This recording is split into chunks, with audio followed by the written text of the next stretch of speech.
Hi guys, welcome to the English classes. This is the Jitendra Kumar. Today I will teach the homographs. I have already explained the homophones.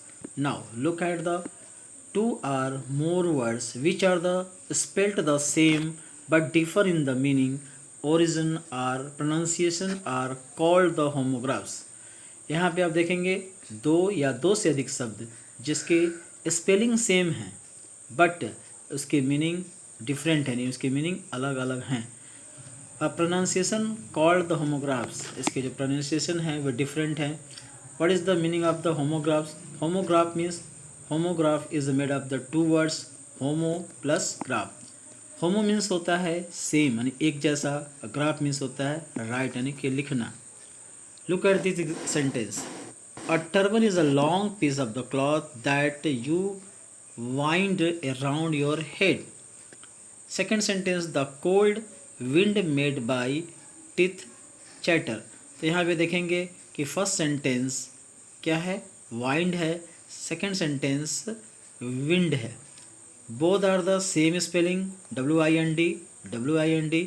आप देखेंगे दोनों के same spelling है but they इनके जो pronunciation हैं वह different हैं, वे अलग हैं और इनके अर्थ भी यानी इनकी मीनिंग भी अलग हैं। The word wind is spelled the same in the both the sentence but has a different pronunciation and meaning each. In the first sentence it suggest the circular motion to wrap something around a centre, यानी पहला sentence में जो wind है वह क्या है, वह यह बताता है किसी चीज़ को लपेटना।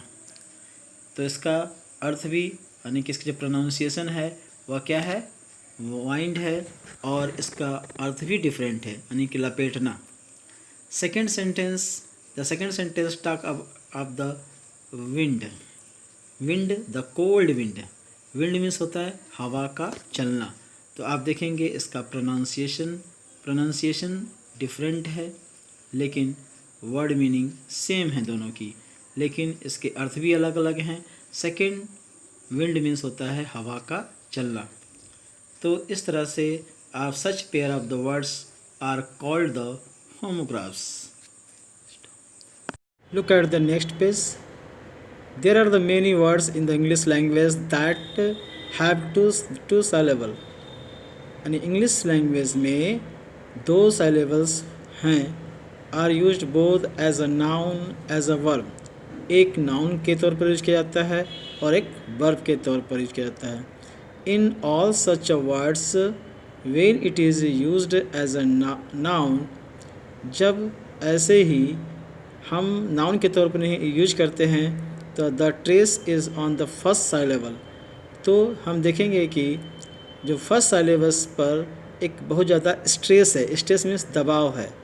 When we word is use as a verb the stress the shift to the second syllable, और हम देखते हैं कि जो वर्ब है उसमें सेकेंड साइलेबल पर बहुत ज़्यादा जोर दिया गया है।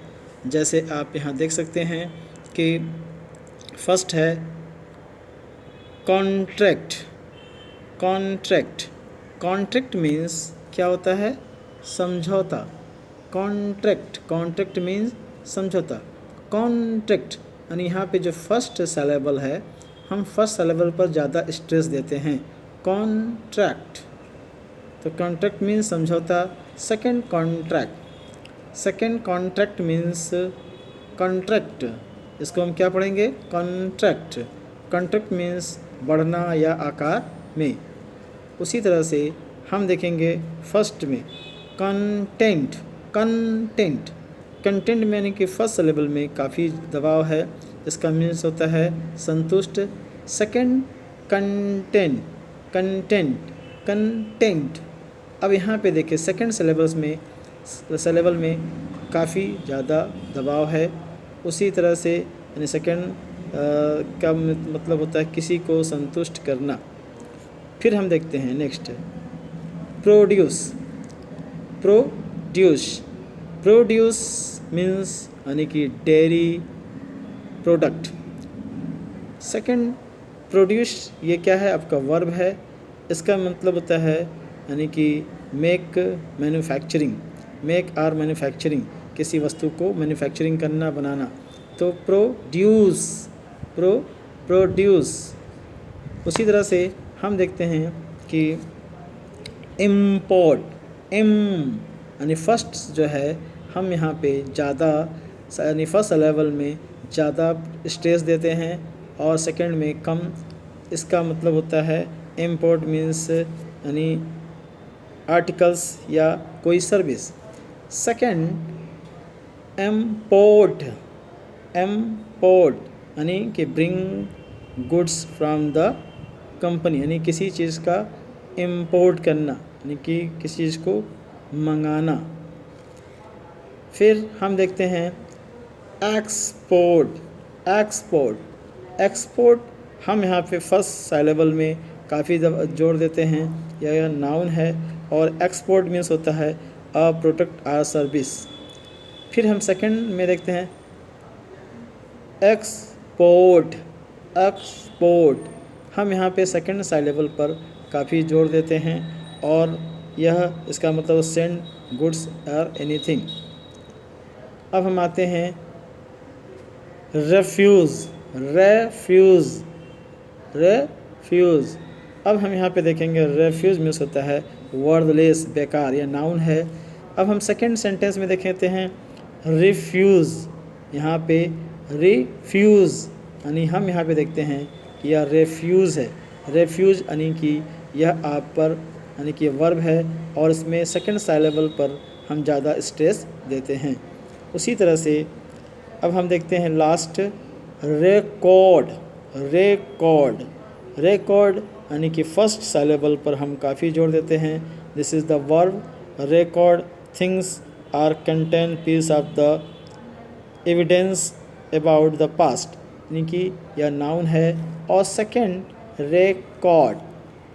सेकंड क्या है, रिकॉर्ड। इस रिकॉर्ड का मतलब होता है यानी किसी चीज़ को, फाइल को रखना या किसी वस्तु को रखना। तो आई होप कि you will understand. Thank you, have a colourful day.